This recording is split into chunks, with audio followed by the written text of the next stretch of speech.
അത്ഭുതങ്ങളെ കാണിക്കുന്നവരുടെ പിറകെ പോകണ്ട. അതേ രോഗത്തിന് പെട്ടെന്ന് ശിഫ കിട്ടി, അത്ഭുതം കണ്ടിട്ട് അയാൾ വലിയാണെന്ന് തീരുമാനിക്കണ്ട. ശരീഅത്തിന്റെ നിയമം പാലിക്കാത്തൊരു മനുഷ്യനും അവന് വലിയാകാൻ കഴിയൂല. ഇസ്തിഖാമത്തില്ലാത്തവന് വലിയാകാൻ കഴിയൂല. ത്വരീഖത്തിന്റെ ആളാണ്. ഞങ്ങളെ ശൈഖ് പറഞ്ഞതാണ് ഇസ്ലാം എന്ന് പറഞ്ഞ് പഠിപ്പിച്ച സർവ്വഗുരുനാഥന്മാരെയും തള്ളിപ്പറഞ്ഞ് സ്റ്റേജാന്തരം കാണുന്ന ആലിമീങ്ങളെ മുഴുവൻ തെറി പറഞ്ഞ് നടക്കുന്നത് അത് ഇസ്തിഖാമത്തല്ല.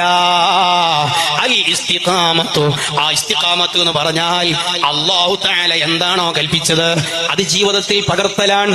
ഗീബത്ത് പറയൽ അല്ലാഹു കൽപ്പിച്ചതല്ല, ആലിമീങ്ങളെ തെറി പറയൽ അല്ലാഹു കൽപ്പിച്ചതല്ല. പോകട്ടെ, ആലിമല്ല, ഉസ്താദല്ല, ഒരു സാധാരണക്കാരനെ ചീത്ത പറയാൻ പാടുണ്ടോ? ഒരു സാധാരണക്കാരനെ മൈക്ക് കെട്ടി നിസാരപ്പെടുത്താൻ പാടുണ്ടോ? അതുകൊണ്ട് എന്റെ ശബ്ദം കേൾക്കുന്ന മോമിനിങ്ങള്, എന്റെ ഉമ്മമാര്, നമ്മുടെ ആലിമീങ്ങള്, അത് ഏത് പണ്ഡിതനായാലും ഏത് സയ്യിദായാലും സുന്നത്ത് ജമാഅത്തിന്റെ ആലിമീങ്ങളെയും അതിന് നേതൃത്വം കൊടുക്കുന്ന സാദാത്യങ്ങളെയും അവഹേളിക്കുന്ന പ്രസംഗങ്ങളോ അവരെ നിസാരപ്പെടുത്തുന്ന പ്രസംഗങ്ങളോ നിങ്ങളുടെ വാട്സപ്പിൽ വന്നാൽ അത് കേട്ട് നിങ്ങളുടെ ഈമാനെ നഷ്ടപ്പെടുത്തല്ലേ, നിങ്ങളുടെ അമലുകൾ ബാത്തിലാക്കി കളയല്ലേ.